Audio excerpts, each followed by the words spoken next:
Street Journal first reported the news on Weisselberg, the man who they described as the most senior person in the organization that's not a Trump.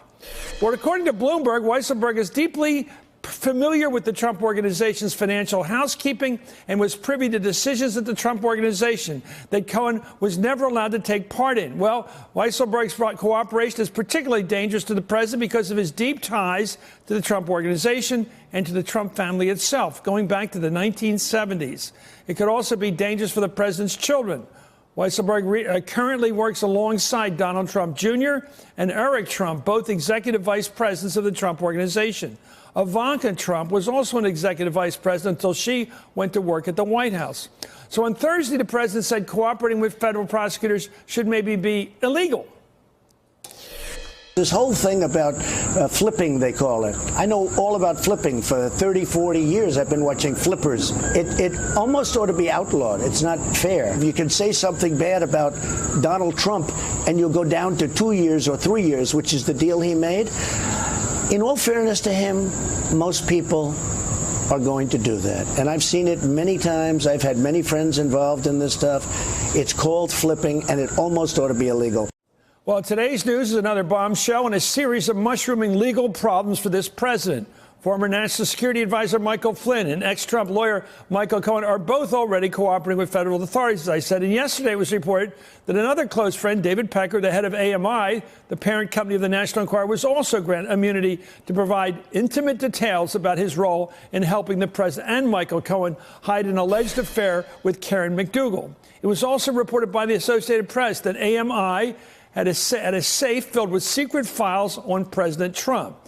A secret file, secret safe. All of this, of course, comes on the heels of the ultimate betrayal, Michael Cohen telling a federal judge that Donald Trump directed him to illegally buy the silence of two women who allegedly had an affair with him. According to the Associated Press again, the president was under siege and his aides, quote, have grown accustomed to being smacked with bad news when they look up at the television, and their reactions are more muted than when Trump first took office. For more, I'm joined by Jonathan Lemire, White House reporter for the Associated Press, Alan Smith, senior politics reporter at Business Insider, Kim Whaley, former federal prosecutor, and Jonathan Allen, of course, national political reporter for NBC News Digital. Thank you all. Well, let's start with you, Alan. Tell us about Alan Weisselberg. It seems to me that we got the chief bookkeeper, the chief financial officer, who's so close to the family. He's the only one not a family member at the top of the Trump Organization. What's his immunity? Give him the allowance to tell without prosecution, and also makes him basically vulnerable. He can't take the fifth anymore. So, first off, Weisselberg, this is a guy who has been at the Trump Organization since Fred Trump was running the show. When Donald Trump took office, he turned over control of the company to three people: Donald Trump Jr., Eric Trump, and Alan Weisselberg. So you're looking at this person getting immunity. This is almost as big of a fish as prosecutors could have. Now, it's not entirely clear what he told prosecutors, but what we do know is with Michael Cohen's plea deal, prosecutors said they had witness testimony to back up what he was saying and what he was admitting in court. And we know that included now in that witness testimony would have been Alan Weisselberg and David Pecker, two people with intimate knowledge of these payments. So you have their testimony backing up what Michael Cohen said. Okay, give me the reporting and graphic. You're Donald Trump. You are President of the United States. That's a big deal. But at the same time, offsetting being a big deal in President of the United States, you have this coming at you. Everybody you've done business with, it seems, that knows everything you've done wrong is about to spill it. Well, we've seen Donald Trump's initial defense to the Michael Cohen admissions was saying, look, Michael Cohen admitted to crimes that are not crimes. That's what he said in the Fox and Friends interview. He was, repeating sort of a line. That's for a jury to decide, not Donald Trump to decide whether these are crimes or not. We've at least seen that this is going to be his initial defense. Like Michael Cohen was he's trying to claim that he was swindled into making this agreement and admitting to these crimes to face the potential of less jail time. Yeah. So he's saying this, and really he's going to try to use the pulpit of being president to try to, push off this oncoming storm. Let me go to John on this. John, what's he do now? I mean, he must wonder. He's a man of enormous ego and self-confidence, and he's been through a lot of stuff in his life. Now he sees, it seems to me, the vulnerability of his family. Sure, that's always been considered his Achilles heel, the way he cares for his adult children. The people that are reporting at the AP, as you just referenced some of it, I mean, there certainly is a battle stations mode there in the West Wing. Aides are accustomed to these negative headlines after negative headlines. We've talked to people who have spoken to the president, say certainly he's frustrated, he feels persecuted, the usual complaints about government overreach with these prosecutions. It's not a full meltdown yet.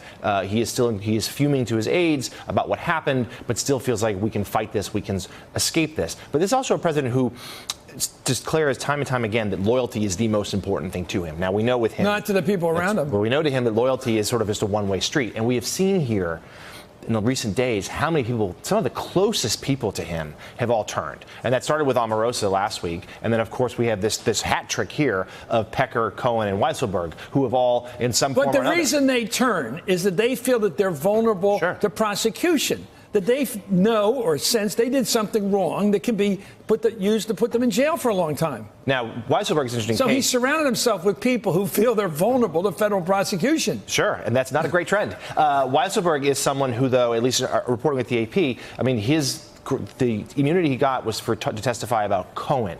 Now, it is possible there could be cooperation down the road about the president, but that has not yet happened. One of Trump's sharpest critics, of course, and husband of White House advisor Kellyanne Conway, George Conway, weighed in on the significance of Weisselberg's immunity to the president today, tweeting, "It means that individual I needs a real lawyer." That would be the president. Individual one. Individual one is how the president was referred to in the court documents related to Michael Cohen's plea deal. Let me go to Kim Willie. You know, I'm just wondering, again, he's president of the United States. He probably can't be indicted while he's president. That's his one ace in the hole. But he can be indicted down the road. And his kids.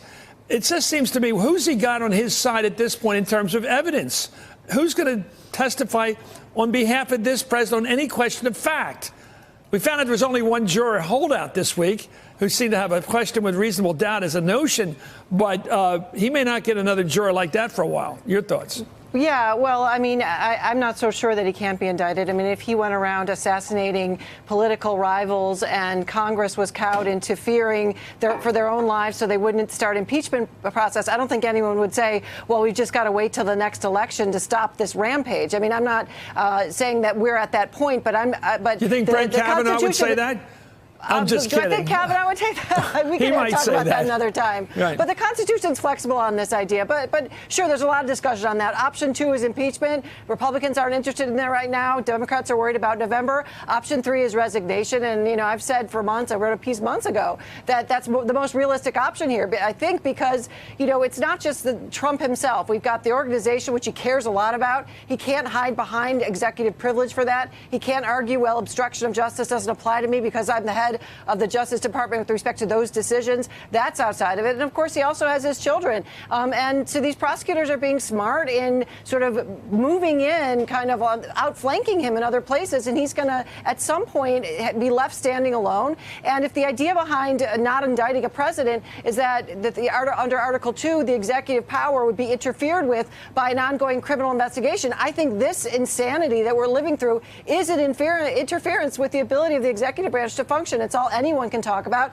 And we have to ask ourselves, how are the rest of the government even functioning at this point? Let me go to John Allen, because you've got a wide view of the whole politics of this. Here's a guy that got every break in the campaign. I mean, all the states we watched election night in 2016 went his way. I mean, he didn't get Minnesota or North Carolina. He basically got everything that was in play, and they all broke his way in the last week or so. He's been a beneficiary of good luck in his life, I would say.